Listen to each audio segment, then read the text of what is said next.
बिस्मिल्लाहिर्रहमानिर्रहीम। My dear students and viewers, अस्सलाम वालेकुम। मैं हूं प्रोफेसर नसीर अहमद गाज़ी और आज मैं अपने इंग्लिश लैंग्वेज सीरीज़ के लेक्चर नंबर 75 को लेके हाज़िर हुआ हूं।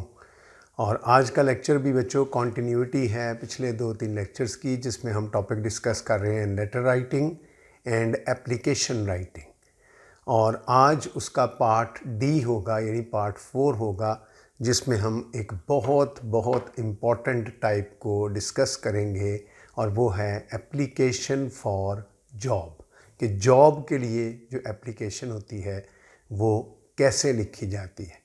अब ये जो एप्लीकेशन है ये एग्ज़ामिनेशन पॉइंट ऑफ व्यू से बच्चों बहुत इम्पॉर्टेंट है, क्योंकि ये इंटर लेवल पे, बीए लेवल पे, बीएससी लेवल पे और बीएस लेवल पे ख़ास तौर पर ये बहुत दफ़ा पेपर में पूछी जा चुकी है, एप्लीकेशन फॉर जॉब। और बच्चों आप जैसा कि जानते हैं कि एप्लीकेशन फॉर जॉब जो है वो जॉब कोई भी नौइयत का हो सकता है। वो ऑफिशियल जॉब हो सकता है, वो अनऑफिशियल जॉब हो सकता है, वो किसी प्राइवेट कंपनी का जॉब हो सकता है। वॉट एवर द केसेस, जब पेपर में हम देखो, मैंने पिछले लेक्चर्स में भी ये बात बार बार कही कि जब पेपर में हमें पूछा जाता है कि एक लेटर जो है वो लिखा जाए, एक एप्लीकेशन लिखी जाए जॉब के लिए, एक लेटर, इसको हम लेटर भी कहेंगे, it's a letter for job या it's an application for job. ठीक, you are applying for a job, तो उसकी कुछ बड़ी बेसिक रिक्वायरमेंट्स होती हैं और एग्जामिनेशन में ख़ास तौर पे उनका बड़ा ख्याल रखना पड़ता है, जो अभी आपके सामने मैं डिस्कस करूँगा। ठीक है, सो ये बहुत इंपॉर्टेंट टॉपिक है बच्चों। तो मैं फिर उन तमाम स्टूडेंट्स को जिन्होंने अभी तक इस चैनल को सब्सक्राइब नहीं किया, वो इसको सब्सक्राइब करें, बेल आइकॉन को क्लिक करें, ताकि ये लेटेस्ट वीडियोस जो हैं वो आपको मिलती रहे। और लेटर राइटिंग की जो वीडियोस हैं ये अपने लिहाज से ये भी बहुत इंपॉर्टेंट है। एग्जामिनेशन पॉइंट ऑफ व्यू से आज का जो लेक्चर है वो इंतहाई इम्पॉर्टेंट है। तो चले हम फिर शुरू करते हैं कि फॉर्मेट जो है एप्लीकेशन का, जो फॉर्मेट है वो कैसा होता है, यानी format of N application for job वो कैसी होनी चाहिए। मैंने पहले लेक्चर में ये बात बताई थी कि स्लाइड चेंजेस आपको मुख्तलिफ़ कल्चर्स में या मुख्तलिफ़ कंट्रीज़ में या मुख्तलिफ़ बुक्स में या मुख्तलिफ़ चैनल्स पे नज़र आती हैं। वो स्लाइड चेंजेस की आपने परवाह नहीं करनी। ये मैं तरीका वो इस्तेमाल कर रहा हूँ जो ज़्यादातर पेपरों में यूज़ होता है और ज़्यादातर रिकमेंड भी यही किया जाता है। ठीक, तो इसमें सबसे पहले आएगी फिर वही एप्लीकेंट्स एड्रेस, कि जो एप्लीकेशन लिख रहा है उसका एड्रेस आएगा लेफ़्ट साइड पे। आ गया, मैं कहता किसी ज़माने में ये राइट साइड पे होता था, अब ये लेफ़्ट साइड पे होगा। वही एड्रेस है एग्जामिनेशन हॉल, सिटी ABC। ठीक, उसके बाद आ गया डेट ऑफ द लेटर, वो भी वही मेथड है। एप्लीकेशन के फ़ौरन बाद अगली लाइन में हमने कहा था 3 तरीके से हम डेट लिख सकते हैं, मसलन 16 फरवरी 2022 या फरवरी 16, फिर TH नहीं इस्तेमाल होगा।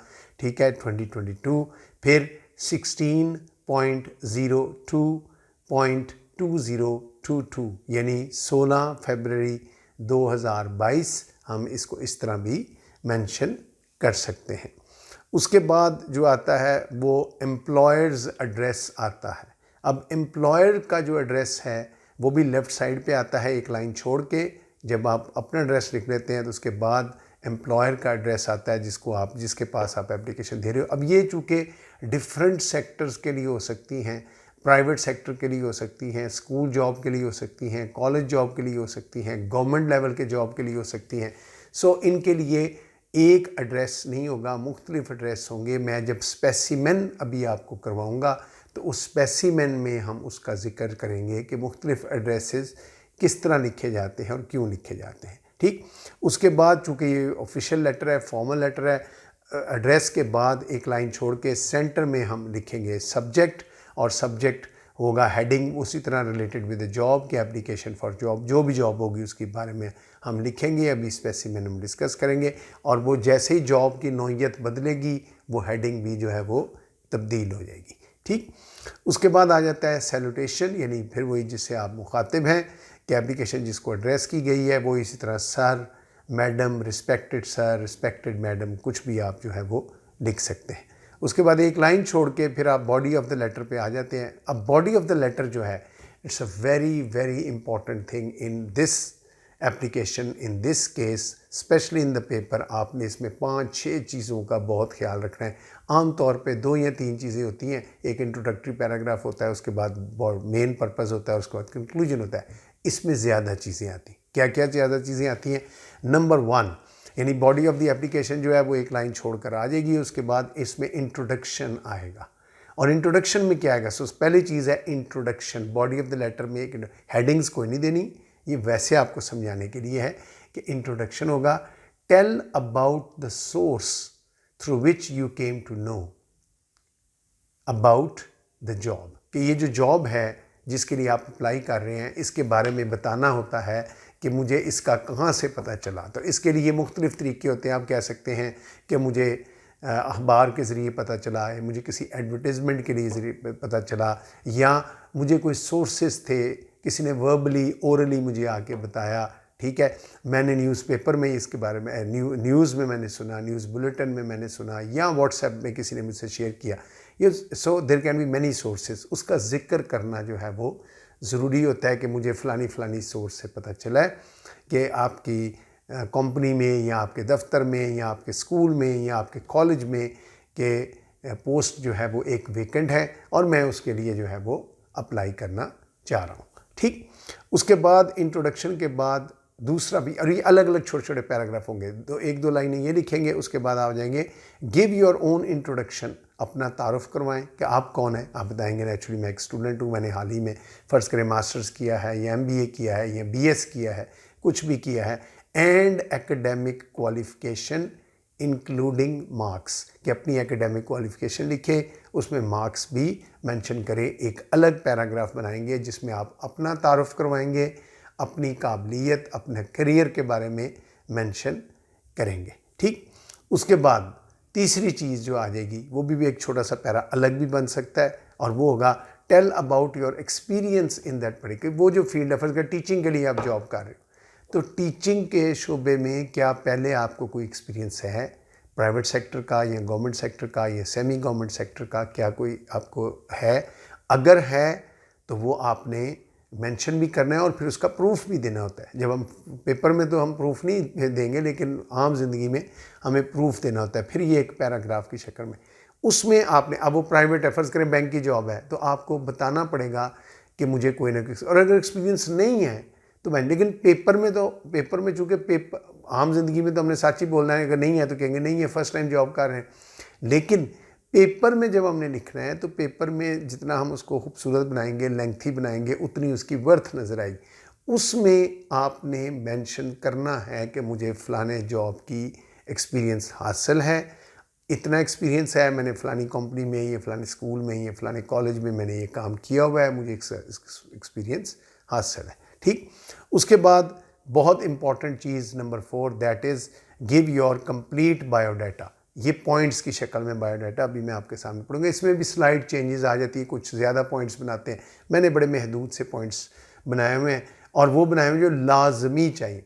वरना हम जब अपना, जिसको हम CV कहते हैं, हम अपना CV जब जमा कराते हैं तो उसमें कई दफ़ा हम बड़े डिटेल पॉइंट्स में आ जाते हैं, लेकिन पेपर में इस चीज़ की ज़रूरत नहीं। देखो पेपर में आपका टाइम शॉर्ट है, आपके पास मैक्सिमम 30 मिनट्स हैं टू राइट अ लेटर, तो आप इतनी लंबी डिटेल में नहीं जा सकते, लेकिन जितनी डिटेल में बच्चों मैं गया हूँ उतनी डिटेल में आपने ज़रूर जाना है। ठीक, उसके बाद आ जाता है कंक्लूजन एंड योर, हाँ बायोडाटा जो है वो आप सेंटर में हेडिंग देंगे बायोडाटा, और उसके बाद पॉइंट्स की शक्ल में बायोडाटा लिखेंगे। बहुत इंपॉर्टेंट चीज़ है, अभी मैं आपके सामने पेश करूँगा।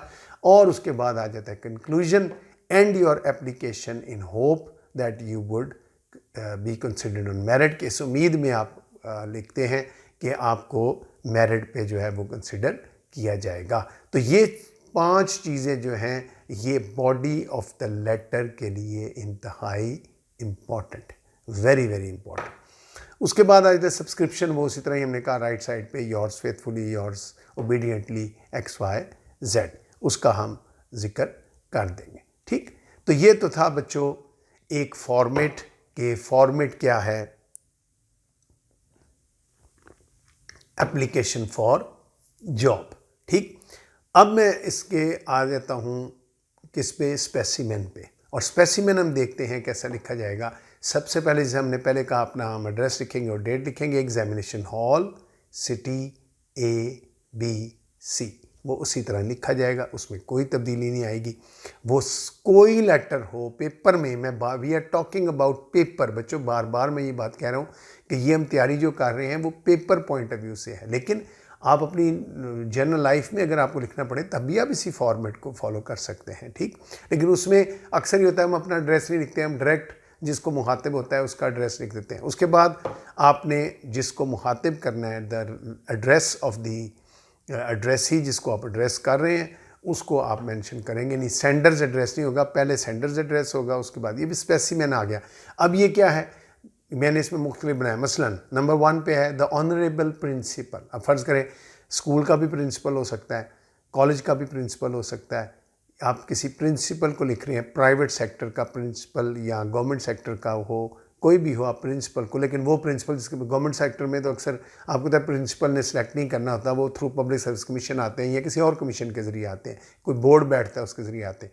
लेकिन प्राइवेट सेक्टर में purely wholly solely it is the principal who is responsible. तो द ऑनरेबल प्रिंसिपल, अब प्रिंसिपल स्कूल का है या कॉलेज का है, अगर स्कूल का लेगा आप लिखेंगे स्कूल ABC, अगर कॉलेज है आप लिखेंगे कॉलेज ABC और सिटी DEF, ठीक, मतलब शहर का नाम। ये मैंने बार बार आपको बताया, पहली वीडियो से बता रहा हूँ, ये ABCDEF का मतलब है यहाँ कोई नाम लिखा जा रहा है, लेकिन चूंकि हमने अपने आप को पेपर में हमने डिस्क्लोज़ नहीं करना होता, पेपर में हमने ये नहीं बताना होता कि ये कौन है जो कर रहा है, तो इसलिए हम उसमें उसका जिक्र नहीं करते, ठीक। फिर दूसरा है मसलन द डायरेक्टर, आपको डायरेक्टर को आ गया वो। अच्छा, ये जो फिर नाम है बच्चों, ये आपने नहीं सिलेक्ट करने, ये नाम आपको दिए जाने। पेपर के ऊपर लिखा होगा write an application for job to so and so person, तो वो आपने वहाँ से लिखना है कि डायरेक्टर है, फ़र्ज़ करें किसका डायरेक्टर है, बोर्ड ऑफ टेक्निकल एजुकेशन, तो बोर्ड ऑफ टेक्निकल एजुकेशन का डायरेक्टर होता है, आप उसको एप्लीकेशन लिख रहे हैं सिटी ABC, फिर उसी तरह लिखेंगे। अच्छा, कोई कंपनी है जो कि अक्सर प्राइवेट जो लेटर्स होते हैं, प्राइवेट एप्लीकेशन उसकी कंपनी को दी जाती है, कंपनी में आप लिख सकते हैं द मैनेजिंग डायरेक्टर या /सिंपली मैनेजर, ठीक है। फर्म ABC या कंपनी ABC, फर्म या कंपनी ABC और सिटी DEF, फिर शहर का नाम जो है वो DEF की शक्ल में हम लिखेंगे। सो ये मुख्तलिफ है। अब इसके अलावा भी और हो सकते हैं। What ever the address is it will be given in the question, आपको इसकी कोई बॉदरेशन की ज़रूरत नहीं है, वो लिखा होगा, फलाने को लिखें, मैनेजर को लिखें, डायरेक्टर को लिखें, प्रिंसिपल को लिखें, हेड मास्टर को लिखें, what ever the case is manage यानी बैंक मैनेजर को लिखें, तो वो जो भी एड्रेस लिखा होगा फॉर्मेट यही फॉलो होगा, इसी को आप इसी तरह पेपर में लिख देंगे। उसके बाद आ जाता है, एक लाइन छोड़ के आ जाएगा subject application for the post of teacher. ये मैंने मिसाल, चूँकि मैं एक टीचर हूँ, मैंने एक एप्लीकेशन जो है वो उसका जो फॉर्मेट स्पेसिमेन बनाया है वो टीचर के लिए है। आप टीचर की जगह मैंने ब्रैकेट में आगे लिख दिया एनी अदर, आप कोई भी दूसरा कर सकते हैं, यानी इट डिपेंड्स ऑन यू कि आप टीचर के लिए कर रहे हैं या किसी और के लिए कर रहे हैं, it depends on you. Application for the post of teacher और एनी अदर, ठीक। उसके बाद आ गया सैल्यूटेशन सर, ठीक, और उसके बाद यहाँ रिस्पेक्टेड सर, मैडम या रिस्पेक्टेड मैडम, कोई भी आ सकता है सर। ये पहला पॉइंट, मिड के 5 पॉइंट्स हैं, याद रखने में। पहला पॉइंट आ गया जिसमें आपने बताना है सोर्स क्या है।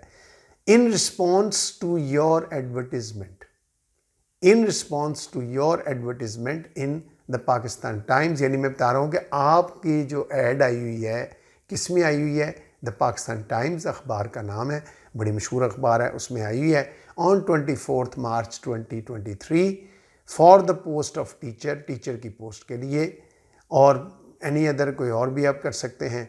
I am submitting my application for favourable consideration on merit, मैं अपनी एप्लीकेशन दे रहा हूँ ताकि वो मेरिट पर कंसिडर की जाए, यानी मैं एप्लीकेशन क्यों दे रहा हूँ, ताकि वो मेरिट पर कंसिडर की जाए। अब ये इंट्रोडक्शन आपने बता दिया। अच्छा, इसके अब फ़र्ज़ करें आपने कहना है कि मुझे कहीं से पता चला, तो आप क्या लिखेंगे, सर या madam, I have come to know through some reliable sources, कि मुझे किसी रिलायबल सोर्सेज के ज़रिए पता चला है कि एक जॉब जो है, एक सीट जो है वेकेंट है आपके स्कूल में, कॉलेज में, कंपनी में, बैंक में, ठीक है, और मैं उसके लिए अप्लाई कर रहा हूँ। सो ज़रूरी नहीं कि आपने अखबार ही मेंशन करनी, मैंने तो एक स्पेसिमेन बनाया, आप उसमें रिलायबल सोर्सेज भी लिख सकते हैं और वो सोर्सेज का नाम बताना कोई ज़रूरी नहीं है जब आपने कह दिया रिलायबल है। दूसरा मैंने कहा था, नंबर 2 क्या कहा था, अपना तारुफ कराना है। I would like to say that I passed my MA English exam, यानी मैं आपको बताना चाहता हूँ कि मैंने अपना MA इंग्लिश एग्ज़ाम पास किया from the Punjab university having roll number 1 2 3, वही फर्जी लिखेंगे, लास्ट ईयर, पिछले साल मैंने अपना MA इंग्लिश कंप्लीट किया है in flying colours. Flying colours mean अच्छे नंबरों में मैंने कामयाब किया। आई वॉज लकी इनफ कि मैं बड़ा किस्मत वाला था, खुशकिस्मत था, to stand first in my college, कि मैं अपने कॉलेज में फ़र्स्ट आया, securing dash dash dash dash dash dash dash डाल देना है मार्क्स आउट ऑफ 1000 के 1000 में से मेरे इतने नंबर आए थे। नंबर लिखना चाहिए, नंबर लिख दें 555, आप लिख दें 555, मेरे 555 के 555 नंबर आए थे, वो आपकी मर्ज़ी है, पेपर में भी लिख दें तो इससे कोई फ़र्क नहीं पड़े, ये कोई डिस्क्लोज़ नहीं आप कर रही, ये एक्सेप्टेबल है। दूसरी चीज़ आ गई, तीसरी चीज़ हमने कहा था कि हमने उस फील्ड में जिसके लिए हमने लेटर लिखा है उसका हमने क्या शो करना है, एक्सपीरियंस, कि आपका एक्सपीरियंस कितना है। तो for the last few months, पिछले चंद महीनों से, आई हैव बीन टीचिंग या वर्किंग एज ए टीचर, मैं टीच कर रहा हूँ या टीचर के तौर पे काम कर रहा हूँ इन अ प्राइवेट स्कूल या कॉलेज, आप इनमें से कुछ भी लिख सकते हैं, अब डिपेंड करता है एप्लीकेशन क्या है। I have gained enough experience, मुझे बहुत तजर्बा हो चुका है इन दिस पर्टिकुलर फील्ड, इस फील्ड में। It is my ardent desire, मेरी शदीद ख्वाहिश है, आर्डेंट डिज़ायर, शदीद ख्वाहिश है, to work in your school, कि मैं आपके स्कूल में काम करूँ, इसमें हम मज़ीद तारीफ़ भी करें, या कॉलेज है जो भी है, एंड प्रूव माई वर्थ, और अपनी वर्थ जो है वो प्रूव कर सकूँ, only if I am given a fair chance to prove it, अगर मुझे सही मौका जो है वो दिया जाता है। अब ये फ़र्ज़ करें ये तो स्कूल की थी, अब अगर फ़र्ज़ करो बैंक की आ जाती है तो आप बैंक के पॉइंट ऑफ व्यू से बयान करेंगे। सो इसके आगे मैंने इसलिए ब्रैकेट में लिख दिया कि this paragraph can be altered, ये पैराग्राफ आप चेक, क्योंकि एक्सपीरियंस है, तो एक्सपीरियंस ये नहीं कि आप बैंक में अप्लाई कर रहे हो और टीचिंग एक्सपीरियंस बता रहे हैं, रट्टा नहीं लगा के जाना कि जो भी आए ये लिख देना, no, you have to change it slightly, slight 2-3 लफ्ज़ चेंज करने हैं और आपका चेंज, मतलब आपने स्कूल की जगह बैंक लिख देना है, अगर प्राइवेट कंपनी तो कंपनी लिख देना है कि किसी कंपनी में मैं काम कर रहा था, कंपनी का नाम लिखना कोई ज़रूरी नहीं, और ये बताएं कि मैंने इस फील्ड में काम किया और मैं चाहता हूँ कि आपकी कंपनी में काम करो। So you can slightly change this according to the you can say the topic that it is given, ठीक। उसके बाद आ जाता है my biodata and particulars are given here under, मेरा बायोडाटा और मेरे पर्टिकुलर्स ये नीचे हैं, और उसके बाद आप हेडिंग भी बायोडाटा की दे सकते हैं, ना भी दें तो कोई फ़र्क नहीं पड़ेगा। नंबर 1 ये मैंने कहा था पॉइंट्स की शक्ल में लिखिए, चौथी चीज़ आ गई पॉइंट्स की शक्ल में हम लिखेंगे नेम, अब नाम नहीं आपने लिखना, डैश डाल के आगे लिखेंगे ABC, फादर्स नेम DEF या XYZ, कुछ भी लिख सकते हैं। डेट ऑफ बर्थ ये आप अपनी एग्जैक्ट भी लिख सकते हैं, ठीक है, मैंने फर्जी लिख दिया 15 अगस्त 1998, ठीक है। NIC नंबर बिल्कुल नहीं लिखना, आपने उसकी जगह XYZ या कुछ भी जो ऊपर नहीं लिखा वो ही लिख दें। उसके बाद क्वालिफिकेशन मैट्रिक फर्स्ट डिवीज़न, आगे नंबर भी लिखना चाहे तो नंबर भी लिख सकते हैं, इंटर फर्स्ट डिवीज़न नंबर भी लिख सकते हैं, BA first division number, MA second division number भी लिख सकते हैं, इससे कोई फ़र्क नहीं, ये कोई आइडेंटिटी डिस्क्लोज नहीं हो रही। उसके बाद छठी चीज़ इसमें होती है एक्स्ट्रा करिकुलर एक्टिविटीज़, कि गैर निसाबी कोई सरगर्मियाँ हैं, काम ऐसे हैं जो आप कर सकते हैं, उसको उसमें ABC डाल 2-3 काम लिखे, मतलब मैंने लिखा हुआ है मेंबर ऑफ डैश टीम, मतलब क्रिकेट टीम या हॉकी टीम लिख सकते हैं, बैडमिंटन टीम गर्ल्स के लिए अलग है, बॉयज़ के लिए अलग है, वॉलीबॉल टीम, एनी टीम। उसके बाद member of dash society, again depend करता है किस डिबेटिंग सोसाइटी के मेंबर हैं, ड्रामा सोसाइटी के मेंबर हैं, आर्ट सोसाइटी के मेंबर हैं, वो कुछ भी, इसलिए मैंने डैश डाल दिया। डैश का मतलब है कुछ भी आप यहाँ फिल कर सकते हैं। और बेस्ट डिबेटर, तीसरा लिखा बेस्ट डिबेटर, आप इसमें सिंगर भी लिख सकते हैं, डिबेटर भी लिखा, डिपेंड करता है ना, फिर वही बात, जॉब ही म्यूजिशियन की आ गई, सिंगर की आ गई, तो वहाँ तो आपको सिंगर लिखना पड़ेगा, ठीक। उसके बाद 7वीं चीज़ है एक्सपीरियंस, ठीक है, उसको भी पॉइंट्स की शक्ल में, worked on honorary basis in my own college, अपने ही कॉलेज में जहाँ से मैंने मास्टर्स किया था वहाँ पर मैंने ऑनररी बेसिस पे, यानी एजाज़ी बेसिस पे, ऑनररी बेसिस वो होता है बच्चे जिसमें तनख्वाह नहीं मिलती, आप सिर्फ for the sake of experience वहाँ पढ़ाते हो। Presently working in A private school या कॉलेज, अगर कॉलेज का है तो कॉलेज लिखें, स्कूल है तो स्कूल है, कि प्रेजेंटली मैं किसी स्कूल में पढ़ा रहा हूँ। ठीक है, ये हो गया नंबर 4, यानी बायोडाटा पूरा लिखा जाएगा। उसके बाद फिर आप 5वां मैंने कहा था आप कंक्लूजन देंगे, जिसमें आप उम्मीद करेंगे कि मुझे जॉब ये मिलेगी। I hope that my application would be considered on merit, मुझे ये उम्मीद है कि मेरी एप्लीकेशन जो है वो मेरिट पर कंसिडर होगी। And I shall be considered eligible, मुझे इस काबिल समझा जाएगा for the above said job, ये जो ऊपर जॉब जिसका जिक्र हुआ है मुझे इसके काबिल अहल समझा जाएगा। थैंकिंग यू इन एंटिसिपेशन, फिर वही आपका पेश की शुक्रिया, ये जुमला बार बार हम हर पिछली वीडियोस में भी बार बार हम यूज़ करते रहे हैं। उसके बाद फिर आ जाएगा सब्सक्रिप्शन, योर्स फेथफुली XYZ। सो ये था बच्चों स्पेसिमेन। ठीक है, सो ये थी आज की हमारी वीडियो, किसके बारे में, कि एप्लीकेशन फॉर जॉब जो है। अब बेसिक फॉर्मेट बच्चों बिल्कुल चेंज नहीं करना। एक पैराग्राफ जिसके आगे मैंने लिख दिया कि this paragraph can be change, सिर्फ उसको चेंज करना है, ना उससे पहले चेंज करना है ना उसके बाद चेंज करना है।